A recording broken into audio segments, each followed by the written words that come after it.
ଆଜି ଆମେ ଶୁଣିବା ସ୍ତୁତି ଚିନ୍ତାମଣିର ଊନବିଂଶ ବୋଲି।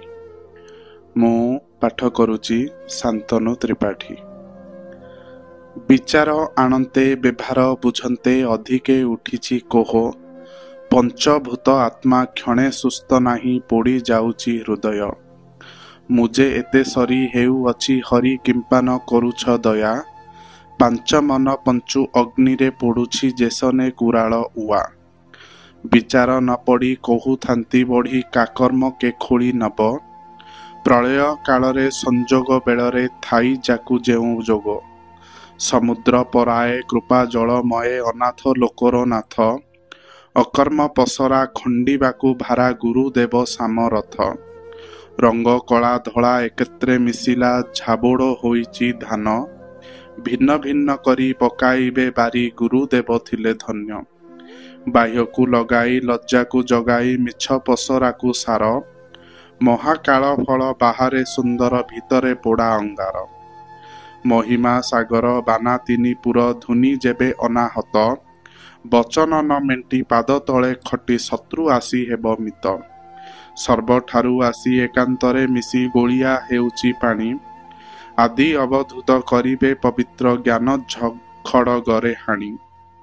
ମୁଁ ଯେବେ କପଟେ ବିଷୟା ଲମ୍ପଟେ ଅଛି ଯେବେ ନାନା ଦୋଷେ, ଏଥିକି ଚାହିଁ ବିଚାର ମହାପ୍ରଭୁ ଯେବା ଦଣ୍ଡ ଶାସ୍ତି ଦିଶେ। ପରହିଂସକ ପରବାଦ ରମଣୀ ଧନ ସଧେ ଯେବେ ଅଛି, ସତ୍ୟାନନ୍ଦ ସ୍ୱାମୀ ଆହେ ଶୂନ୍ୟ ଚାନ୍ଦ ସଂଶୟ ନ ରଖ କିଛି।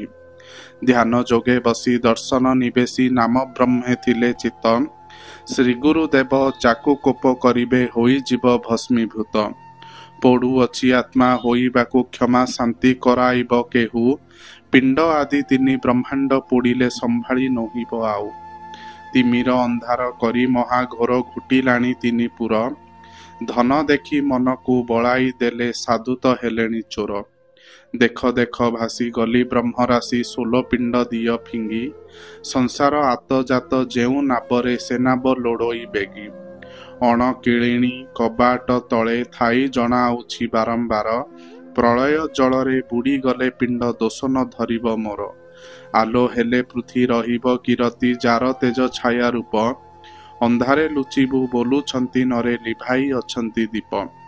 ପଣ ଧନେ ବଡ଼ ହୋଇଛନ୍ତି ଗାଢ଼ ଭବ କୂପେଛନ୍ତି ପଡ଼ି, ମାୟାରେ ବଞ୍ଚିତ ହୋଇ ଏ ସମସ୍ତ ସତ୍ୟାଦି ଧର୍ମକୁ ଛାଡ଼ି। ମୁଁ ଯେ ସତ୍ୟ ଧର୍ମ ପାଳିବି ବୋଲନ୍ତେ ମନେ କରାଉଛି ଚିନ୍ତା, ବ୍ରହ୍ମ ହାଣ୍ଡିରୁ ଅନ୍ନ ମୁଠାଏ ଦେଇ ଭୁଞ୍ଜନ୍ତେ କରୁଛି ପିତା।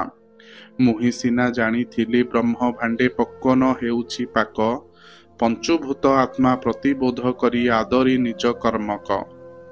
ଛଡ଼ ରସ ପାକ ଭୁଞ୍ଜିବାକୁ ଯୋଗ କରୁଥିଲି ବହୁ ଆସ, ଆପେ ମଣ୍ଡିଥିଲେ ଆପେ ଖଣ୍ଡି ଦେଲେ କହେ ଭୀମ ଭକ୍ତ ଦାସ।